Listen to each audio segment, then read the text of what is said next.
अस्सलाम वालेकुम नाजरीन। ड्रामा सीरियल शेर में आखिरकार शेर जमान को मालूम हो गया कि उनकी बिल में कौन सा सांप पड़ रहा है। कंपनी का रिकॉर्ड हाथ लगा तो मालूम हुआ कि उसका अपना ही चचा उनके गले काट रहा है। वो तो फाइल उठाए फौरन से अपने वालिद के पास चला गया और फाइल उनकी टेबल पे रखता है। पिछले 8 सालों से जो भी पेमेंट्स कंपनी की तरफ से की गई वो सारी फेक थी और इस पेमेंट्स की अप्रूव आपके छोटे भाई देते आए हैं। बाबा, आपने भाई नहीं बल्कि सांप पाला हुआ है।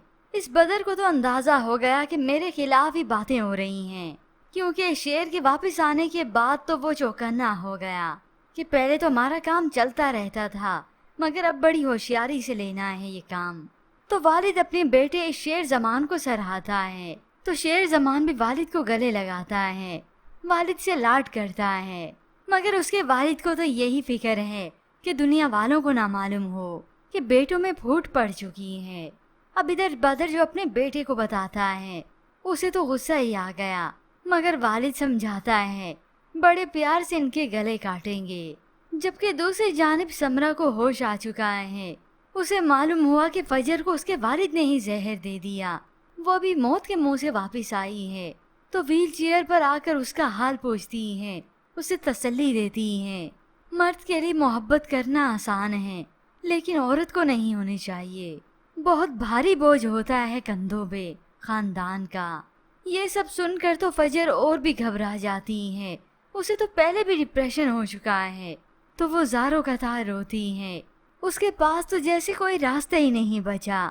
तो इधर शेर जमान की मोहब्बत भी उससे दूर जाने लगी है, क्योंकि जिस लड़की से उसे मोहब्बत हुई वो सैयदजादी है और सैयदजादी कभी भी गैरों में रिश्ता नहीं करते। अब इधर समरा का शोहर घर पहुंचा तो अपना फैसला सुनाता है कि वो अपनी बीवी को लेकर लंदन वाले घर में जा रहा है।